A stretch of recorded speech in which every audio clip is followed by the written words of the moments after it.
아무런 영문도 모른 채 강제로 십자가를 지고 가는 시몬은 황당하기도 하고 억울하였을 것입니다. 시몬은 자신이 왜 십자가를 치며 왜 이런 일을 당해야 하는지, 자신 앞서 가고 있는 그 예수님이 무척이나 원망스러웠을 것입니다. 우리 역시 자주 이런 상황을 맞이하곤 합니다. 우리가 하나님의 주권을 인정한다고 해서 곧바로 우리의 삶에 기적이 일어나거나 또 우리의 삶이 형통하는 것만은 아니라는 것이, 오히려 우리의 이런 믿음과 또 우리의 삶과 상관없이 우리의 삶 속에서는 수많은 억울한 일들을 당하기도 합니다.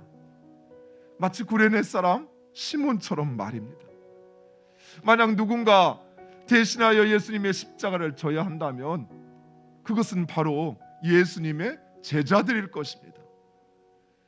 차라리 죽을지언정 예수님을 부인하지 않겠다고 고백했던 제자들, 그들이 예수님의 십자가를 져야 했던 것입니다. 그런데 엉뚱하게도 그저 지나가던 시몬이 그 예수님의 십자가를 지고 예수님을 따르고 있는 것입니다. 또한 우리는 많은 경우 우리가 당하는 그 일의 이유도 목적도 결과도 알지 못한 채 그저 묵묵히 감당해야 할 때도 있습니다.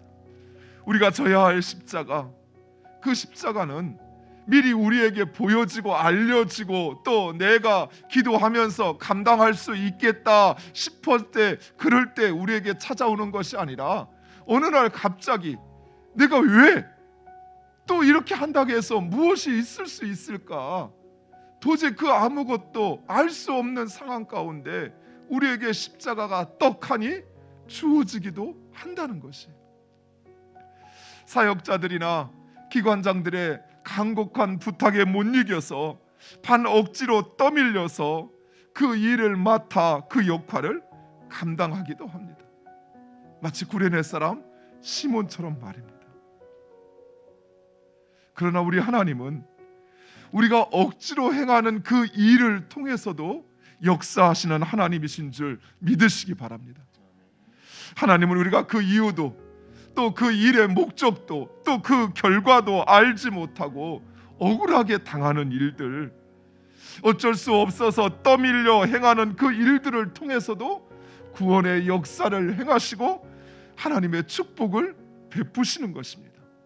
구레네 사람 시몬이 억지로 십자가를 지고 그리고 한 세대가 지나 그의 아들과 그의 아내는 사도였던 바울에게 문안을 받는, 그리고 그 바울의 영적 어머니로 불려질 만큼 그만큼 초기 기독교 역사에 존경받고 인정받는 인물이 되었던 것입니다. 우리가 하나님의 주권, 나의 삶이 하나님의 손에 있다라고 하는 것, 또 나의 삶 가운데 일어나는 그 모든 일들이 하나님의 뜻 가운데 하나님께서 행하신다라고 하는 것을 인정한다고 해서 우리 모두가 그 하나님이 나의 삶 가운데 내 인생을 당장 변화시켜가고 형통케 하시는 것을 경험하는 것은 아니라는 것이에요. 다른 사람들이 하지 않으려고 하는 일들, 힘들고 수고스러운 일들, 때로는 억지로 떠밀려 정말 하고 싶지 않은데 내 일이 아닌 것 같은데 그런 일을 마지못해 해야 할 때도 있습니다. 예수님처럼 구레네 사람 시몬처럼 말입니다. 그 이유를 알지 못해도 내가 이렇게 한다고 해서 무슨 변화가 있고 나에게 무슨 유익이 있는지 알지 못해도 그 일을 묵묵히 감당해야 할 때도 있습니다. 결과를 알지 못해 의심이 찾아오기도 하고 불안이 내 마음에 다가오기도 합니다. 그러나 우리가 하는 그 일이 예수님 때문이라면, 예수님을 위해서 하는 일이라면 끝까지 참고 견디시기 바랍니다. 하나님께서 바로 그 우리의 순종과 헌신을 통해 구원의 역사를 이루어 가십니다.